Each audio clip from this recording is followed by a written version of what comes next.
28 October যত রক্ত পড়েছে, প্রতিটি রক্ত ফোঁটা আওয়ামী লীগের জন্য অভিশাপের বন্যী শিখা হয়ে বাংলাদেশের মাটি থেকে এই পিশাচ স্বৈরাচার ফ্যাসিবাদী দলকে বাংলার মাটি থেকে চিরকালের জন্য মুছে ফেলে দেওয়া না যায়।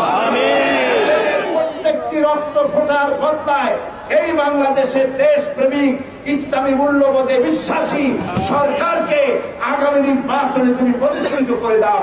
আল্লাহ তুমি দয়া করে এই দোয়া তুমি কবুল করে নাও। আমি আর বক্তৃতা রাখতে পারছি না। আমি সকলকে শোককে শক্তিতে পরিণত করে ঐক্যবদ্ধভাবে বন্য হায়নাদের মোকাবেলা করে এই পিশাচদের মোকাবেলা করে এই দেশে শান্তি প্রতিষ্ঠার আহ্বান জানাচ্ছি। আল্লাহ হাফেজ।